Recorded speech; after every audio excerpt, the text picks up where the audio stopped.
Salam əziz abituriyentlər. Bu gün sizlərlə birlikdə Azərbaycanın tektonik zonaları dərsinə baxacağıq. Vaxt itirmədən keçən dərsimizə. Azərbaycan ərazisi Alp-Himalay seysmik qurşağında yerləşir. Yəni ölkə ərazisi seysmik cəhətdən aktiv zonadadır və burada aktiv vulkanizm prosesi müşahidə olunmasa da zəlzələ prosesləri müşahidə olunur. Və ölkə ərazisini biz 5 tektonik zonaya bölürük. Ön Qafqaz çökməsi birinci. İkincisi Böyük Qafqaz tektonik qalxması. Üçüncüsü Kür dağarası çökəkliyi zonası. Dördüncü Kiçik Qafqaz tektonik qalxması. Bura həmçinin Talış dağları da aiddir. Və sonuncu Araz çökməsi. Naxçıvan Muxtar Respublikası ərazisində yerləşən Araz çökməsi. Gəlin hər tektonik zonaya ayrı-ayrılıqda baxaq. Amma bundan öncə bir şey qeyd edeyim ki, bütün tektonik zonalar arasında tektonik sınmalar var. Və bu tektonik sınmalar ölkənin digər əraziləri ilə müqayisədə seysmik cəhətdən daha aktivdir. Və burada mineral termal sular yer səthinə çıxır. Azərbaycanın faydalı qazıntıları xəritəsinə də baxanda həqiqətən də görünür ki, ölkə ərazisində olan mineral suların əksəriyyəti tektonik sınma zonalarının arasında yerləşir. Gəlin bütün tektonik zonalara ayrı-ayrılıqda baxaq və görək həmin tektonik zonalarda hansı relyef formalarına rast gəlinir. Birincisi Ön Qafqaz çökmə zonasıdır. Ön Qafqaz çökmə zonasında yerləşən relyeflərə baxaq. Şollar düzü. Bunun rəngini ən yaxşısı qaraldım. Qara rəng daha yaxşıdır. Demək, diqqətlə baxın. Şollar düzü. Burada Şollar düzü, Samur dəvəçi ovalığı və Qusar maylı düzənliyinin bir hissəsi. Təkrarlayıram. Şollar düzü, Samur dəvəçi ovalığı, Qusar maylı düzənliyinin bir hissəsi. Ön Qafqaz tektonik çökmə zonası Xəzər sahilində yerləşir və Rusiya Federasiyası ilə həmsərhəddədir. Keçək ikinci tektonik zonaya. Böyük Qafqaz tektonik qalxma zonası. Buraya aiddir Baş Qafqaz silsiləsi, yəni Baş Qafqaz yaxud da baş su ayırıcı silsilə.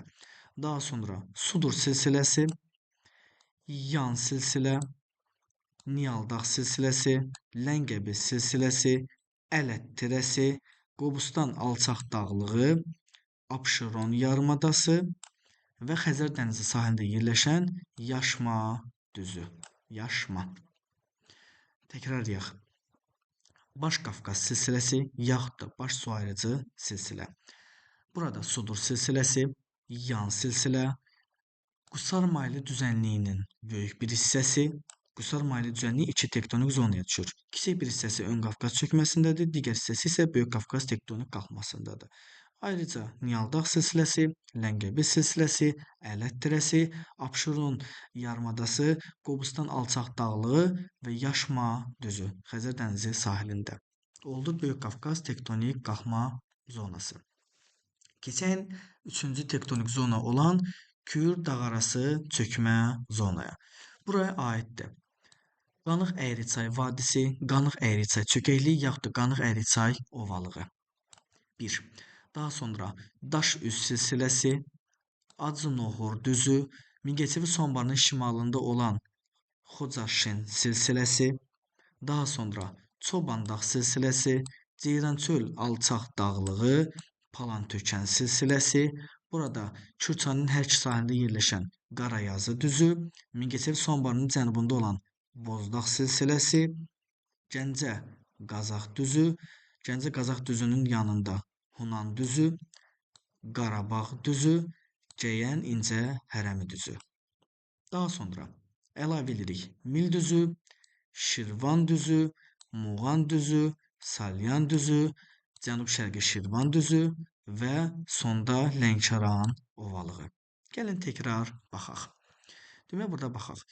Qanıq Əyriçay vadisi, Daş üz silsiləsi, Acınoğur düzü, Xocaşin silsiləsi, Palantökən silsiləsi, Çobandağ silsiləsi, Ceyrançöl alçaq dağlığı, Qarayazı düzü, Gəncə Qazax düzü, Hunan düzü, Qarabağ düzü, Cəyən İncə Hərəmi düzləri, Mil düzü, Şirvan düzü, Muğan düzü, Salyan düzü, Cənub-Şərqi Şirvan düzü və Lənkəran ovalığı.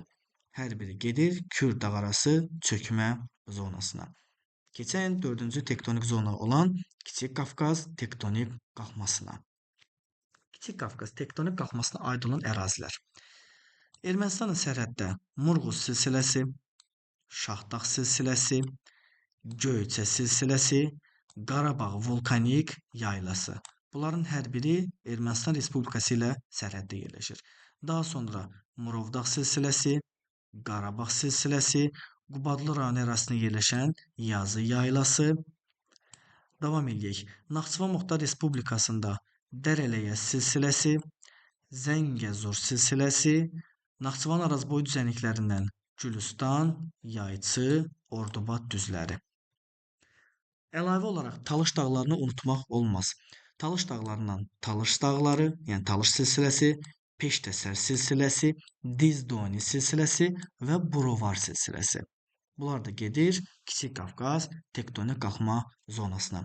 Gəlin təkrarlayaq. Burada Murğuz silsiləsi, Şahdağ silsiləsi, Şərqi Göyçə silsiləsi, Qarabağ vulkanik yaylası, Qarabağ silsiləsi, Murovdağ silsiləsi, Yazı yaylası, Dərələyəz silsiləsi, Zəngəzur silsiləsi, Gülüstan, Yayçı, Ordubad düzləri, Talış silsiləsi, Peştəsər silsiləsi, Dizdoni dağları və Burovar silsiləsi. Bunların hər biri getdi Kiçik Qafqaz tektonik qalxma zonasına. Keçən sonuncu tektonik zona olan Araz çökmə zonasına. Araz çökmə zonasında yerləşən ərazilər Sədərək düzü, Şərur düzü, Böyükdüz və Naxçıvan düzü. Sədərək, Şərur, Böyükdüz, Naxçıvan. Burada nəyə qeyd eləmək istəyirəm? Naxçıvan arazboyu düzənlikləri qərbdən şərqə doğru Sədərək, Şərur, Böyükdüz, Naxçıvan, Gülüstan, Yayçı və Ordubad düzləridir. İlk 4 düzənlik, yəni Sədərək, Şərur, Böyükdüz, yazmaq biraz çətindir, üzrü sayırsınız. Naxçıvan düzü.